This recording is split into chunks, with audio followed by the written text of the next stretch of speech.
When you met her, you said in your answer that you were doing very well for yourself. How much did you make in 2021? Because I want to know whether or not you had the kind of income to spend on her. 2021, I made $270,000. 270,000. What about 2022?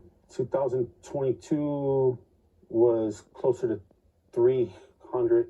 300,000 in 22. Yes, Your Honor. And then in 23, up until things went sideways? Up until April, it was right around 90,000.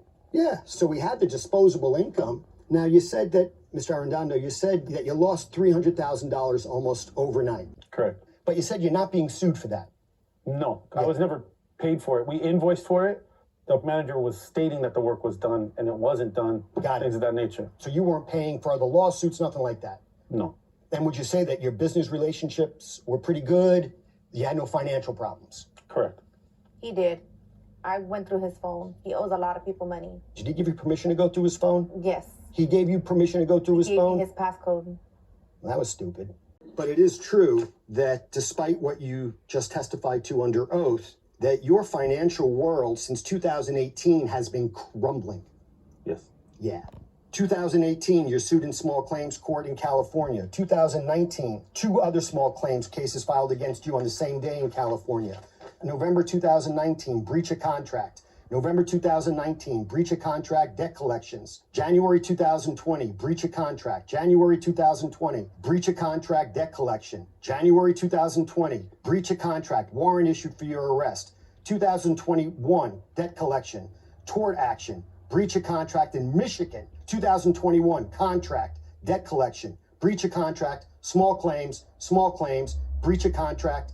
And then in November of 2022, you were sued by Ford Motor Company and they took your wife's car. That was the car that she used to drive the kids around with, right? Correct. And then November 16th, 2023, you filed Chapter 13 bankruptcy court, federal court here in California, right? Yes. That's your problem. You lied when you told the court that for 1 year before filing for bankruptcy, you were not a party to any other lawsuits. They have to take that into consideration when deciding whether to discharge your debt. You have like 30, and you just lied to them. You go to jail for 20 years for this. I didn't lie to them, no, because I didn't fill that paperwork out. And the reason I filed the bankruptcy was to get the debt under control because I have litigation, or not litigations, I have judgments against me. And on your bankruptcy petition, you were supposed to list all of your creditors. She was a creditor. She's claiming you owe her $6,500. You did not list her. You lied to the bankruptcy court when they asked you over the last 8 years, had you been living with your wife in California, which was a community property state? Remember what you said to that question? No, sir. You said nope. I didn't fill that out. Nope, because I don't have a wife, and I most certainly wasn't living with her in a community property state. And then you lied when you told the judge that your gross income in 2022, when you told us that you made $300,000, you told the bankruptcy judge you made $60,000. And in 2022, you made $75,000. That's what you wrote under the penalties of perjury. Listen, understand something. Federal bankruptcy court, they'll come after you. Okay. Now, with respect to your claim that the only reason why you lost the right to see custody of your kids was because of your relationship with her.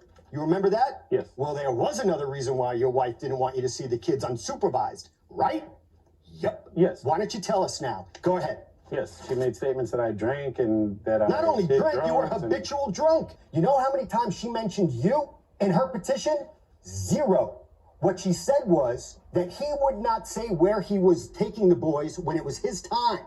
And she needed to know where the boys were because he was a drunk and he abused medication and illegal drugs. That's what she said. I don't know whether it's true or not, but I most certainly know that what you said to us here in court is a big, fat lie.